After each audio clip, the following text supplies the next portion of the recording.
In this video, we are going to discuss the question state and prove the time shifting property of Z transform. First, we can define the time shifting property.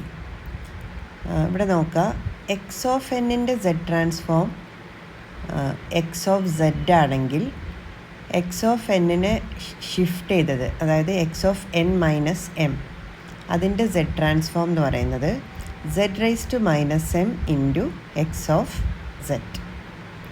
So ഇതാണ് time shifting property. Z of, അതായത് Z transform of X of N minus M equal to Z raise to M into X of Z. ഇനി അതിൻ്റെ പ്രൂഫിലേക്ക് കടക്കാം. Z transform of X of N minus M എന്ന് പറയുന്നത് എന്താണ്? Basic ഫോർമുലയിൽ നമ്മൾ X of N minus M ഇട്ട് കൊടുക്കുക. We know that sigma n equal to minus infinity to infinity X of N Z raise to minus N ആണ് Z ട്രാൻസ്ഫോമിൻ്റെ equation. അപ്പോൾ എക്സ് ഓഫ് എന്നിൻ്റെ സ്ഥാനത്ത് ഇവിടെ X of N minus M ആണ്. Okay, now we put N minus M equal to P.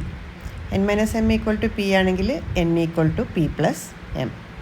So z transform of X of N minus m എന്നുള്ളത് we can write it as sigma n equal to minus infinity to infinity അല്ലേ. അപ്പോൾ n equal to minus infinity ആകുമ്പോൾ p equal to minus infinity.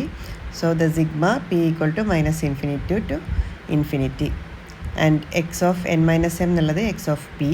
Then z raise to minus N ആണ്. So അതിന് പകരം Z raise to minus of P plus M.